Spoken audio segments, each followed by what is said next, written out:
Se trata de Pamela Aguirre, ella es asambleísta de la provincia de Imbabura. Desde luego hay un tema crucial importante que analizar y tiene relación con la votación en forma mayoritaria en contra de lo que significaron las 8 preguntas del referéndum planteado por el Ejecutivo, y desde luego también hará un breve balance de lo que significó la respuesta y el impacto que se pudo tener dentro de la aceptación en algunas curules a nivel de la provincia en diferentes cantones. Un gusto recibirle, bienvenida, buenos días. Buenos días, un saludo cordial al pueblo imbabureño, de manera especial al pueblo de Urcuquí, que están celebrando un año más de cantonización. Así es, 39 años, ¿verdad? 39 años de este hermoso cantón.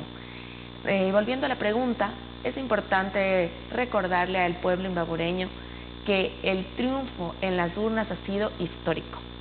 El no a la consulta popular de Guillermo Lasso significa un rotundo rechazo a las políticas de abandono del gobierno.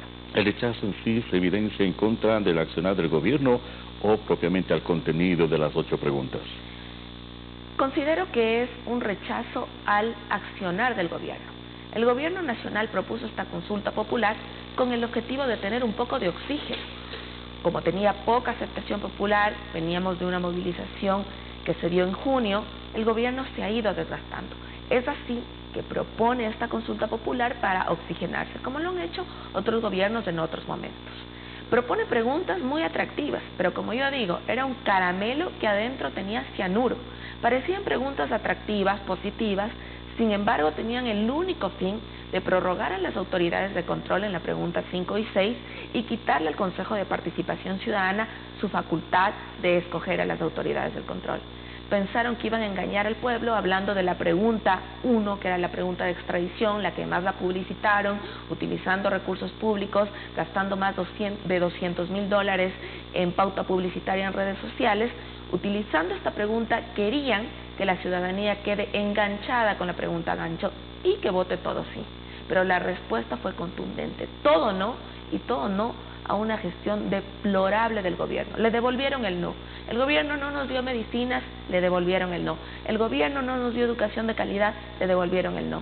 El gobierno ni siquiera ha sido capaz de mantener la vialidad, le devolvieron el no. Dentro de lo que significaba también el tema de la inseguridad que se intentaba aparentemente a través de la primera pregunta, eso ya quedará también como responsabilidad de ustedes, de crear leyes que vayan precisamente a articular el accionar de las entidades que tienen esta responsabilidad. Hablamos de Policía Nacional, Fuerzas Armadas y también inclusive podríamos relacionar hacia las empresas que brindan seguridad privada. 6 leyes le hemos entregado al gobierno. 2 de ellas iniciativa del propio gobierno, entre ellas la ley de legítimo uso de la fuerza y la última ley de seguridad ciudadana. Le hemos dado todo como Asamblea Nacional para que el gobierno no tenga la excusa de decir que le faltan leyes.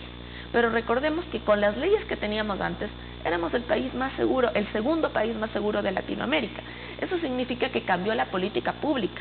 Con una ley no se puede obligar al ECU 911 a comprar las más de 1000 cámaras que están en mal estado, o las más de 50 pantallas que están en mal estado. Con una ley no se puede hacer ese tipo de cambios porque son parte de la política pública. Es el presidente que tiene la obligatoriedad de tener en buen estado a los patrulleros, de tener bien dotados a los policías, con chalecos antibalas, etcétera. Y todo eso se ha abandonado. ¿Cuántas UPCs se han construido desde el 2016 en adelante? Nada. ¿Cuántas VCs? ¿Cómo se ha renovado el parque automotor de la policía? Todo lo contrario, se encuentra en abandono. Y eso no es parte de leyes, eso es parte de una política pública comprometida con la seguridad ciudadana. Por otra parte, dentro de lo que conlleva también esta respuesta, al menos de lo que significó el reflejo en la votación de la provincia de Imbabura, ustedes tuvieron 2 alcaldías, hablamos de Urcuquí, hablamos también del segundo en más importancia en población y en territorio como es Otavalo, y también concejalías, vocalías. ¿Cómo quedó ese panorama para ir un poquito reflejando también lo que significó, por cierto, podríamos decir, el despertar nuevamente de su partido político? Bueno, sin duda somos la fuerza política más importante de Imbabura y a nivel nacional también somos la fuerza política que más concejalías, juntas parroquiales, alcaldías y prefecturas ha conseguido. Ni siquiera cuando éramos gobierno y teníamos el partido más estructurado del país, conseguimos una victoria popular tan contundente en elecciones seccionales como lo hicimos ahora. Estamos muy agradecidos con la provincia de Imbabura, nos volvemos a comprometer una vez más con esta provincia maravillosa para su desarrollo, para su crecimiento en turismo, en productividad, en empleo. Y sobre todo, nuestra palabra para seguir luchando contra la inseguridad con las competencias que tengan los determinados gobiernos seccionales, la fiscalización que podemos hacer desde la Asamblea Nacional y lograr lo que siempre hemos querido, el desarrollo de Imbabura. Sí, justamente además de las dos autoridades que hacíamos mención, ¿qué otras autoridades se pudo alcanzar en la provincia? Bueno, en la provincia de Imbabura hemos tenido algunas juntas parroquiales, hemos tenido algunas concejalías, por ejemplo en Ibarra hemos tenido 2 concejalías, en Otavalo 2 concejalías. ¿Por intermedio de quiénes, por favor?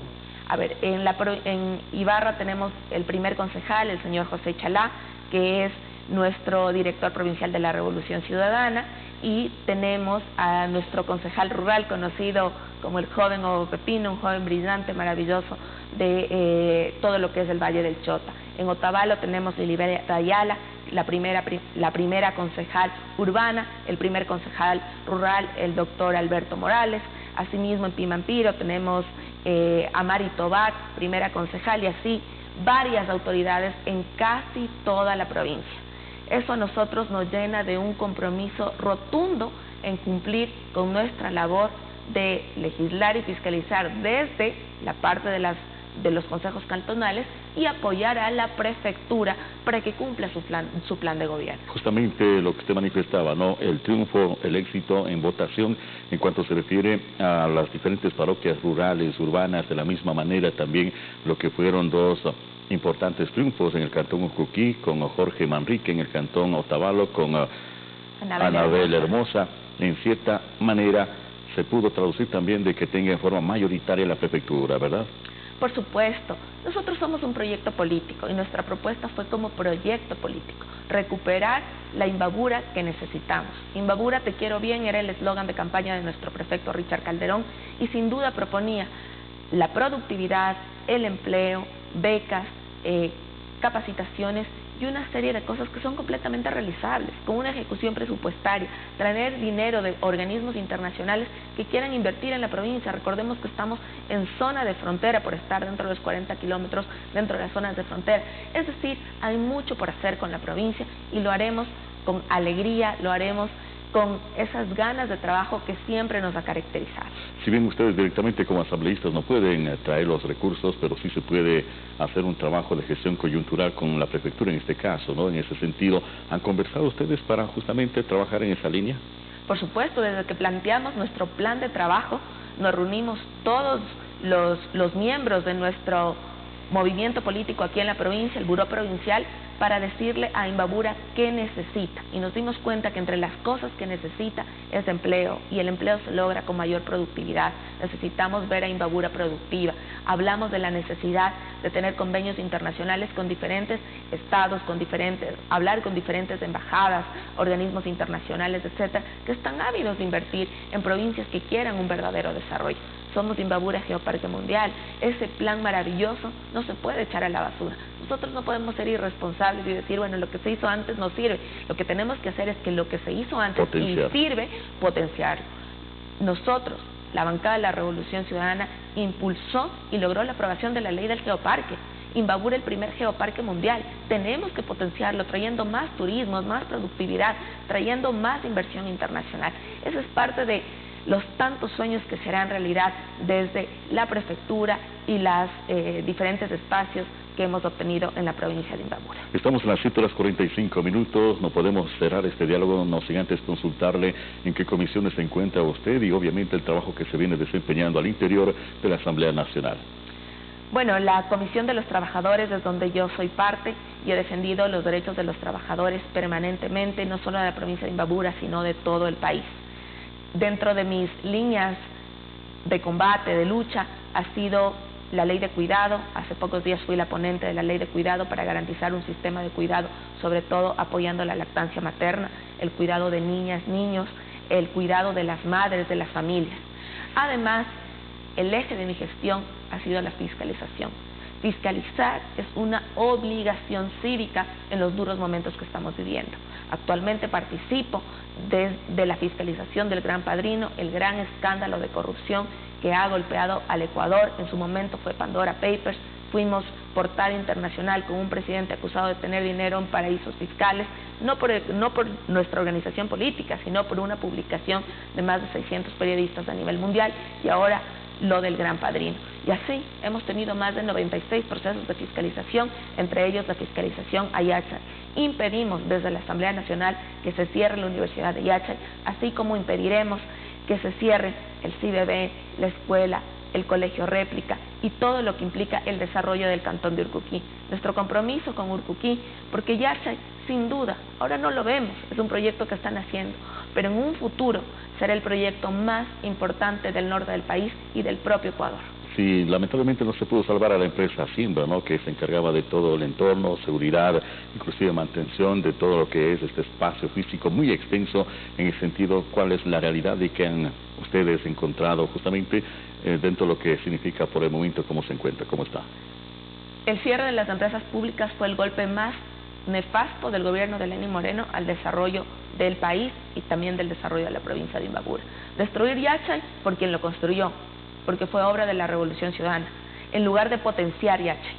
Un error garrafal en la gestión de Moreno que le terminó el 2% de aprobación, y un error que se ha continuado por el gobierno de Guillermo Lasso, que yo creí que de manera honesta iban a decir: Yachay es un gran proyecto y lo vamos a repotenciar. Y así, el momento que se sentaron, lanzaron calumnias, mentiras sobre Yachay, dijeron que costó $1.000 millones, demostramos con documentos que la inversión no llegaba ni siquiera a los $200 millones, con documentos en la Comisión de Fiscalización. El propio Fernando Villavicencio vino a Yachay y vio lo que era. Cuando al inicio querían cerrarla desde la comisión, logramos impedir. Como imbabureña abanderé esta causa y lo seguiré haciendo. Yachay es el futuro de nuestra provincia y tenemos que defenderla. Y esa será una de las tantas acciones de fiscalización para rescatar empresas públicas, Correos del Ecuador, YHYP y así sucesivamente, porque nosotros queremos un país con desarrollo.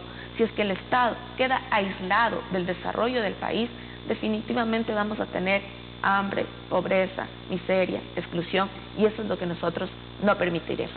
Sin duda el tema de Yachay y sobre todo de la empresa pública Simbra, que de momento ya está en un proceso definitivo de liquidación, hay que tratarlo, que es un espacio un poco más amplio. Queremos agradecerle a usted por esta importante visita y, como no, también seguiremos tratando más temas relacionados con la labor y la responsabilidad que tienen ustedes como asambleístas. Y algo más, siempre bienvenida.